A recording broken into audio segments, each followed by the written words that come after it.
problema, hindi na sila halos magkasa doon sa mga compartment ng bus. At kung ilalagay naman sa loob, hindi naman halos makakilos din yung iba pang mga pasahero. Isa-isang ibinaba ni Giovanni Atenta ang kanyang mga gamit. Pauwi sana sila ng Tacloban Leyte ng asawa, pero ibinalik ang kanyang ticket sa sobrang dami ng kanilang dala. May bike at crib at mga kahon na may laman daw gamit sa kusina.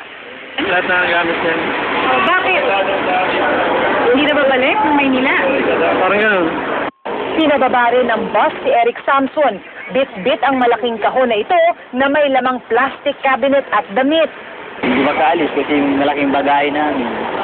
Mag-over baggage na po tayo.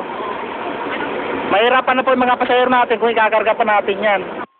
Halos wala ng malakaran kanina sa terminal dahil sa dami ng bit-bit na bagahe ng mga tao. Tumulong na rin ang mga tauhan ng MMDA sa pagkarga ng mga bagahe sa bus. Nagsagawa naman ng random drug testing ang MMDA at Philippine Drug Enforcement Agency o PIDEA sa Araneta at sa Pasay Bus Terminal. Dapat bago pa.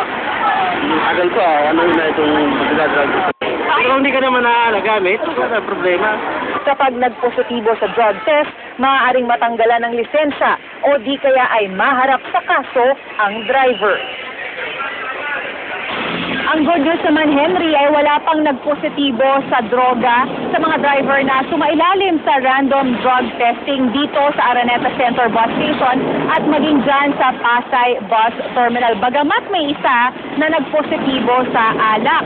Bukas naman ay pagpapatuloy ng MMDA at ng PIDEA ang kanilang random drug testing. Henry? Maraming salamat,